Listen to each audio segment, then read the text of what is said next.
Welcome to the Ministry Pivot Podcast with Russell St. Bernard, a podcast designed to assist leaders as they seize the season of opportunity by pivoting toward it. Let's get started with today's episode. Hey, family, Reverend Russ, back again with another Ministry Pivot.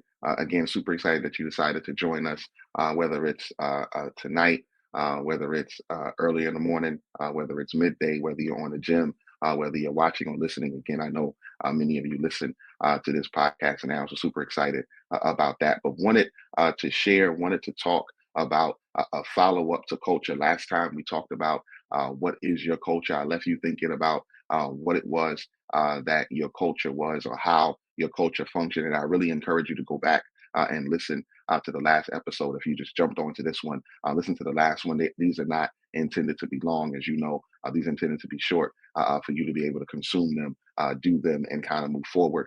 Today, we're going to talk about the ways in which you can create culture. The first thing I want to say is to make sure you understand that you are creating culture. You are the one that has to create and also has to champion your culture. When I say create the culture, what do I mean? I mean, you're the one that has to literally orchestrate, literally has to be the designer.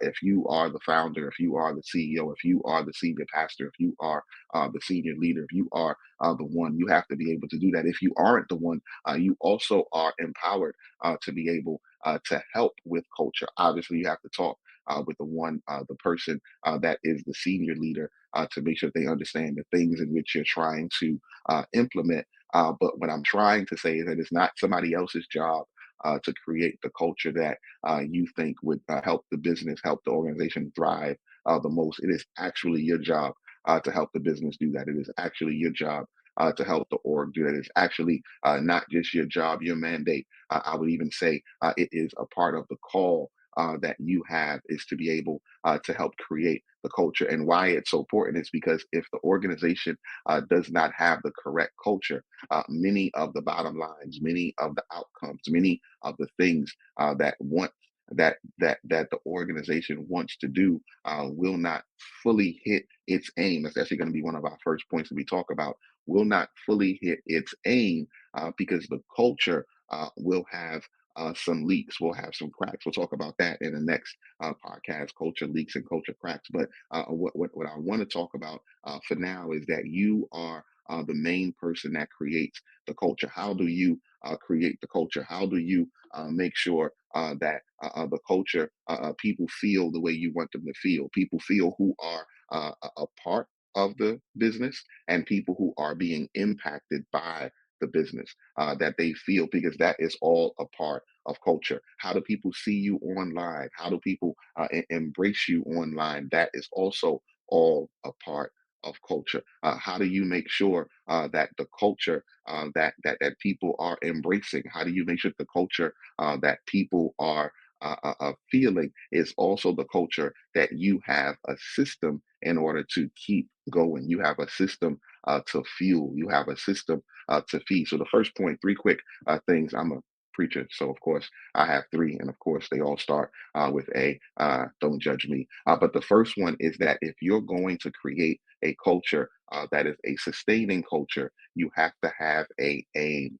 You have to make sure that you are aiming towards something. This really just means that you have to have a goal. You have to have a way in which you want to do things. There are several great books out about talking about ways in which you can identify an aim, ways in which you can identify a great focus. One that comes top of mind is a book that came out a little while back called The Power of Moments. Inside The Power of Moments, that book outlines the fact that in organizations, there are ways in which you can create peaks and that there are automatic peaks that happen. And in those peaks, there are opportunities for you to take that moment and make it a powerful moment. But what it also does is it allows you to have an aim for that moment, allows you to have a target for that moment. And so what I would encourage you to think about it, if you have a brick and mortar business from the parking lot, as people see you all the way to the cash register, all the way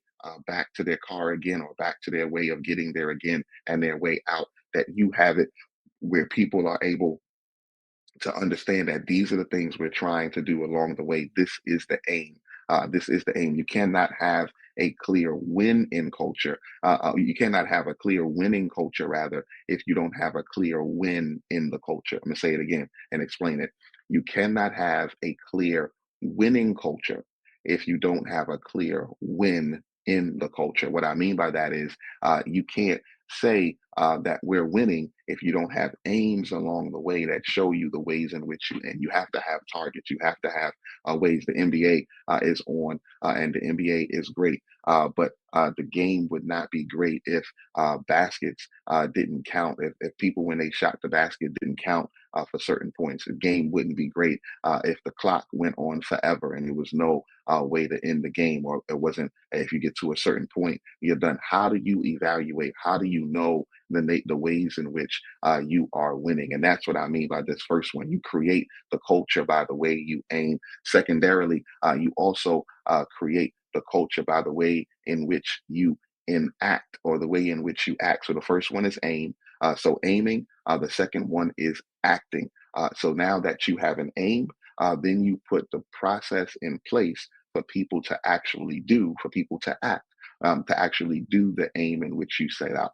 So you can't have it where you're outlining ways in which people should be able to do this or should be able to do this, and you don't have an action plan that helps them do that. And so inside your culture, you have to not only set up the target, you also have to set up the ways in which people can get target practice, the ways in which people can do it. And so figuring out what that looks like for your organization, and figuring out the ways in which, and then you put people over it. I like to call them champions of your culture, co-champions, because you are also a champion of the culture, but co-champions of the culture, so that you're able to put those things in place, so that you're able to, quote unquote, feed the culture. I love my pastor, Pastor Wiley. Big shout out, Kingdom Fellowship. Pastor Wiley, he uses this example. He has some dogs, and he uses this example of saying that if you have two dogs, and if you know that you are aiming, and not that this is a good thing or not, but there's a story about someone being able to have the two dogs fight each other. I know that that's not a thing; it's not a good thing. But if you had the two dogs fight each other, but if you knew which dog you fed last and you fed well, then you would bet on the dog that you fed, because what you fed is actually stronger than what you did not feed. The point in the example, please don't get lost on the dog analogy. We all love dogs. Nobody wants dogs to be harmed. But understanding the analogy, the understanding is that what you feed most is what's going to be strongest. That works in a bunch of different ways in life. Obviously, that works in a spiritual way of life, but it also works in your business way and in your culture life. So as you're looking at creating this culture, as you're looking at the aim, as you're looking at the act, the last one is the acknowledgement. You have to understand that you have aiming, you have acting, and you have acknowledging. And so, whatever you celebrate is really what the culture is going to embrace. And so, my encouragement to you as you are creating culture is to outline the ways in which you want the culture to win. And so you have the aim, then you have to establish ways in which you can support that aim from happening, to happen rather. And so that's the action. And then once the actions occur, you have to make sure that you are supporting it by acknowledging the actions when they occur. So you're celebrating the wins so that you're creating the culture that you want, and you're sustaining the culture that you want. Oftentimes, what can happen is we can outline how we want the culture to be. We can outline what a win is. And when people do it, we fail to acknowledge what they've done, not just to them, but to the overall company, to the overall team, to the overall staff. And what happens when we do that, brothers and sisters, is that we then start to create culture leaks, culture cracks. And we'll talk about that the next time.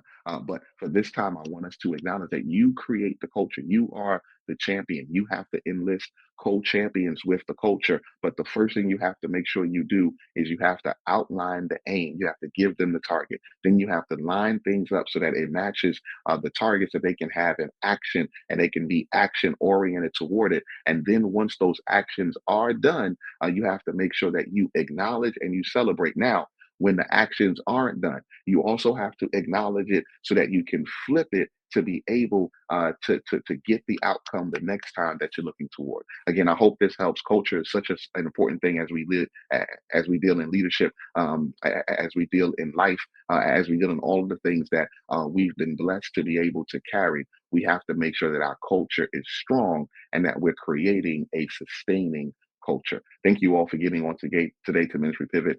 Looking forward to seeing you in the next one. Don't forget to like, comment, share, subscribe. Don't forget to promote. Don't forget to check out Ministry Pivot for what we got going on there. Again, if you want to know how culture works in your organization, if you would like me to come in, I'd be super excited to do that. Of course, dealing with our Clifton strengths as well, which I think is going to help to frame and make sure you see what your culture is in a way that's helpful.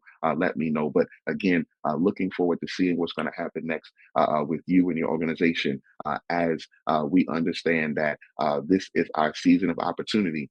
All we have to do is pivot. That's right, toward it. God bless. That's it for today's episode of the Ministry Pivot. We hope you enjoyed listening and gaining some valuable insight. Don't forget to subscribe to our podcast on your favorite platform so you never miss out on our future episodes. And if today's show has resonated with you, please leave us a review to help others discover our podcast. For more resources and updates, visit our website at ministrypivot.com. And be sure to join our email list as well as follow us on Instagram at Ministry Pivot. Thanks for joining us today, and we're excited to have you back next time for another insightful episode of Ministry Pivot. Stay connected, keep pivoting. We'll see you soon.